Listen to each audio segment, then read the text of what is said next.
Karen Vesper raised her rake like a royal scepter and split my snowman's head clean off. Beans I'd used for a smile scattered across the ice like teeth.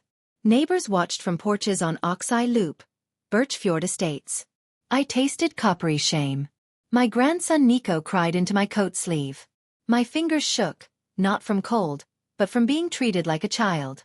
Karen's clipboard flashed fines. Seasonal clutter violates visual harmony. Harmony, my foot. She crushed the belly and posed like justice while phones recorded nothing. The scarf on that snowman was my Gideon's, worn at county fairs and hospital waits. I told Karen that. She said rules can't be sentimental. A final notice waited on my porch. Third offense, lien threatened. Letters blur when your roof is on the line. Neighbors drifted indoors like frightened starlings.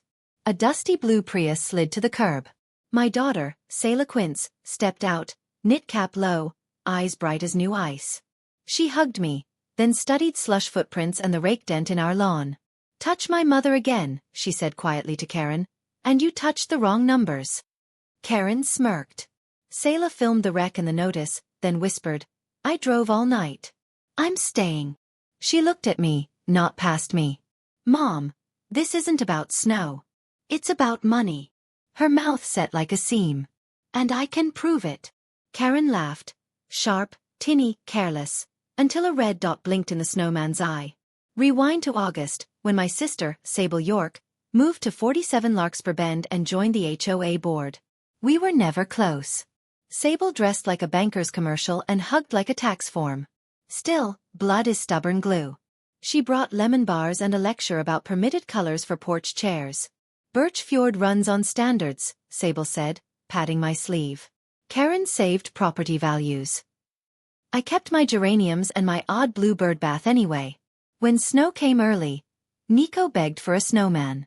We rolled 3 shining globes, Bean's smile, Pebble eyes, Gideon's scarf. Joy stood 6 feet tall and humming. By morning, Karen's white SUV idled. "Remove it," she said, tapping her clipboard. "Winter figures attract mischief and ice hazards." I laughed. Teens here shovel for cookies. She called it visual disunity. Sable texted from the curb. "Please comply. Don't make this hard." I took the snowman down, and something inside me slumped. A week later, Nico asked again. We built taller, stronger. Sunday service ended with wet footprints on my lawn. A tire track snaked through the belly. Gideon's scarf lay folded like a warning. I boiled tea and swallowed pride. Rules, I told myself, were fences around peace. The lie tasted like pennies. Then came the third demolition with a rake and audience. Somewhere between the beans scattering and the smirk on Karen's face, a hot new thing kindled behind my ribs. Rage, yes. But also a memory. Selah at 16, turning a science fair into a courtroom. When her Prius pulled in, I exhaled. Selah paced the yard, counting steps, photographing signposts, even the bent Karen had crushed. "Mom," she said, "I analyze patterns for a living. This HO smells like a spreadsheet hiding lies." Her voice was gentle, her jaw not. She collected boot prints like evidence, her breath fogging steady, deliberate rhythms. At my red-checked kitchen table, Selah opened her laptop. "Birchfjord Estates is managed by Vesper Community Management," she said. "Owned by Karen. She also chairs our board." Her finger tapped names like drumbeats. Self-dealing. Often illegal. I argued with the stubborn hope of old hearts. "She donated mulch." Selah snorted softly. "Mulch is cheaper than mercy," she said, pulling invoices. A line item read, "Winter figure abatement." Another, "Harmony enforcement, contingency." Amounts rounded, suspiciously neat. She slid me the final notice again, $1, $9.60 in fines, lien in 14 days. The words looked colder than the yard. Losing a home at 80 feels like falling. Selah printed a records request citing the Minnesota Common Interest Ownership Act. "Members can inspect books," she said. "We'll force light into corners." She also drafted a preservation letter. No shredding, no wiping. Her calm made space for my panic to sit without spilling. "First, we rebuild him tonight," she added, eyes glittering. We packed snow under porch light, dousing layers with water to ice it solid. Nico tucked Gideon's scarf under the chin. Selah slid a heat-triggered micro-camera, the size of a grape tomato, into one eye. If anyone touches him, we'll know. She kissed my forehead. Tomorrow, we go knock on Karen's glass office. Dawn crawled pink over Lake Wren. A truck idled at the corner. Silver Plow Services. 2 men in neon laughed at our yard. Karen arrived. Perfect hair. Perfect rage. Sable lingered at a distance, hands clenched around a travel mug. The camera eye blinked red. Selah didn't shout. She recorded silence into evidence. Karen's rake met ice with a clanging ring instead of a soft crumple. Her lips thinned. "Remove this hazard," she told the crew. Board approved. One man cursed. The other glanced at my window and shrugged. Selah stepped outside gently, like a nurse entering bad news. "Names, please," she said. They refused. Loud. Selah sent the video to a cloud, then to the county sheriff, the state consumer division, and Rowan Mireles, reporter at the Lake Wren Beacon. We drove to Vesper Community Management on Dockrow Avenue. Glass walls, fern inside. Karen skimmed Selah's records request and laughed. 90 days, she said. Selah slid the preservation letter. "Destroy anything," Selah murmured, "and your fines will feel like nickels." Karen's smile faltered. Sable stepped from a side office, treasurer badge pinned straight. "Etta," she said, "don't make this ugly." My mouth stayed zipped. Selah's eyebrow lifted. "Make this transparent," she said instead. Karen waved a manicured hand. "We'll comply." We left with a stamped receipt and tension humming like power lines. At home, Selah moved chairs against doors. "Fear makes people silly," she said. I lay awake, counting drips freezing from gutters. Somewhere past midnight, snow thickened the street. My phone buzzed. "Rowan, got the video. Call at 8. Selah whispered. "Yes." 2 days later, Selah returned with a banker's box and a stare bright as a welder's arc. "They gave partial records," she said, hoping to overwhelm me. Receipts spread like playing cards. Payments to Silver Plow were identical each month, rounded, regardless of snowfall. "That's not weather," she said. "That's laundering predictability." She traced arrows.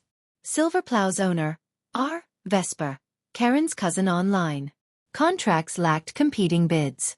Some signatures didn't match previous years. "Forged," I whispered. Selah nodded. "Careful." Also, Karen refinanced her office using HOA reserves as proof of cash flow. She showed emails with Willow Glen savings. My stomach flipped like a dropped plate.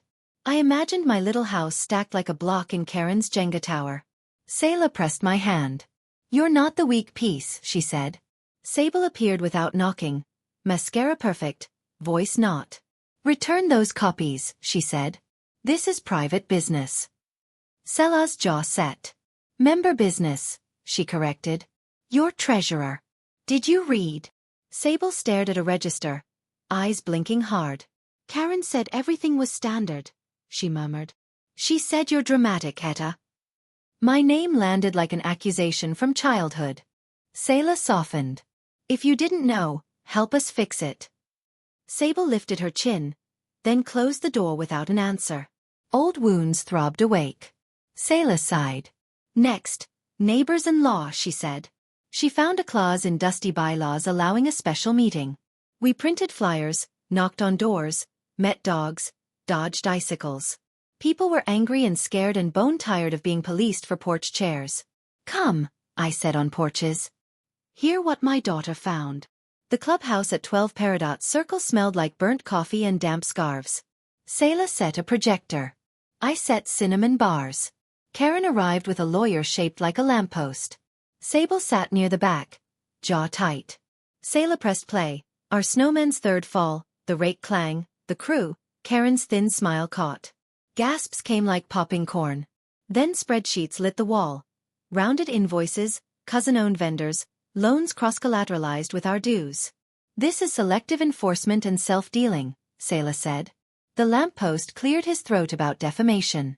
Selah smiled without teeth. "Truth is a defense." My neighbors, who've paid fines for wreaths, nodded like thawing lakes. Sable stood, papers trembling. I was told votes were unanimous, she said. But I didn't sign these. She pointed at a signature that looked wrong, too loopy. Karen's eyebrows arched. You signed sloppily when rushed, dear. A murmur rolled the room. A hand rose. What do we do? Selah answered, audit, freeze enforcement. We voted. The audit passed. Enforcement on winter figures paused. Karen objected, called us emotional. A man from Cedar Quarry Estates approached Selah afterward with emails from Vesper showing identical harmony charges. Patterns multiplied like frost. Outside, Nico tugged my sleeve. Gran, he whispered. Are we the good guys? We're the brave, I said. That night, a certified letter thudded on my mat. Vesper Community Management sued us for defamation, economic interference, a slap meant to choke neighborhood courage. My breath went ragged. Selah brewed coffee and pulled precedent cases. Calm as a winter nurse. Minnesota has anti-SLAPP, she said. We won't whisper. We'll sing. Court days smell like dry paper and old radiator heat. The judge listened, eyelids heavy but alert. Karen's lawyer talked like a metronome set to loud. Selah spoke like instructions on a pill bottle. Measured, precise, unmistakable. She played the Snowman video again, then stacked invoices beside loan covenants like crooked teeth. The judge granted our anti-SLAPP motion in part, ordered discovery, and warned Karen about retaliation. Quiet triumph fizzed under my ribs. Outside, Rowan from the Beacon recorded quotes. How old are you, Ms. Quince? She asked. 80, I said. Too old to be bullied. Not too old to learn new statutes. She grinned. More neighbors surfaced. Pine Fable Meadows, moss-like courts, even a distant HOA called Sable Narrows, strange name, sent copies of the same rounded charges and cousin companies. Selah mapped shell LLCs like constellations. Parlor Fur, Silt and Salt, Owl 12. Wherever Vesper managed, winter figures were banned, enforcement lucrative, reserve funds oddly thin. Willowglen's risk officer called back. If income softens, covenants trip, he said. Our enforcement freeze had softened income. He scheduled a repository meeting. Selah packed a binder that looked heavier than my microwave. Sable texted at midnight. I didn't know. I stared at the glowing apology until my eyes watered and forgave halfway. At dawn, a stranger slid a thin folder under my door. Postcards of rakes, threats scribbled in block letters. Selah photographed everything. Fear makes people sloppy, she said. Sloppy people make trails. She called the sheriff. The deputy promised extra patrols. I made cinnamon bars again, using butter like courage. The hearing loomed. Discovery cracked open Vesper's office like a frozen pipe. July snow removal invoices, emergency consultations billed during civic holidays, an email reading, enforce visually targeting flags, chairs, and, my throat tightened, snowmen. The auditor, a patient woman named Heron Vale, raised an eyebrow and took notes like stitches. Facts began knitting warmth from cold. In deposition, Sable admitted signing blank forms at Karen's request for speed. Shame bruised her voice. I wanted to belong, she said. I squeezed her hand under the table, because sisters survive through winter and thunder. The judge appointed a receiver for our HOA, neutral, blunt. Karen's jaw clenched until it whitened like salt. Willowglen's risk officer reviewed Selah's binder. If reserve funds propped up loans, we mispriced risk, he said. Covenants are creaking. He left with copies. That afternoon, a deputy taped a restraining order on Karen's glass doors. Preserve records, no retaliation. Cars slowed to look. People whispered. Power began to feel like paper. Rowan's next Beacon piece ran with side-by-side invoices from 3 HOAs. Radios hummed with callers who'd been fined for wreaths and chalk drawings. An assistant attorney general emailed Selah requesting a call. Selah didn't gloat. She made soup, tucked me into a nap, and wrote affidavits in a calm, relentless hand. 2 mornings later, bank letters thudded again. Cross-default notices, the financial version of thin ice cracking under boots. Karen stomped to my sidewalk, stared at our untouched snowman, and hissed, "Enjoy him. This will cost you everything." Selah's voice was clean glass. "No," she said. It will cost you everything. Karen's smile finally broke. The receiver froze Vesper accounts and removed Karen's signing authority. Vendors called, nervous, suddenly willing to name names. A tow truck reclaimed her white SUV outside Dockrow Avenue, camera flashes chasing it like gulls. Inside discovery boxes, Selah found a memo: prioritize visible infractions, defer infrastructure repairs. Cosmetics over safety, profit over porch breath. Sable testified to the culture: rushed votes, opaque budgets, praise for high compliance numbers. She cried, mascara running like ink in sleet. I'm sorry, Etta, she said, looking 20 again. Forgiveness isn't sweet. It's heavy and iron and necessary. Help rebuild, I whispered. She nodded. The judge scheduled a sanctions hearing, teeth sharpening. That evening, a stone tapped my window. I stepped onto the porch with my cane. Karen stood in the yard, rake drooping. You did this, she whispered. The wind made her scarf into a snake. You ruined me. Sirens swung down Oxeye Loop like blue comets. Selah read the restraining order aloud, steady, unshaking. The deputy spoke gently, as if to a frightened horse, and guided Karen away. For a heartbeat, pity pricked me. What a waste of a smart woman's days. Then I remembered beans scattering like teeth and neighbors fined for wreaths. Pity cooled. Inside, Selah brewed tea and said, last step, Mom. Bankruptcy pressure. Overnight, 3 HOAs terminated Vesper. Willow Glen called loans, citing covenant breaches. The Beacon posted, Vesper Empire teeters, receiver finds gaps. Emails fluttered like startled sparrows, vendors distancing themselves, staff seeking immunity. Selah stacked everything into a petition packet, each tab a rung on a ladder. Tomorrow, she said, we push. I slept hard. In federal court, Vesper Community Management sought shelter under Chapter 11. The receiver's report read like a winter autopsy.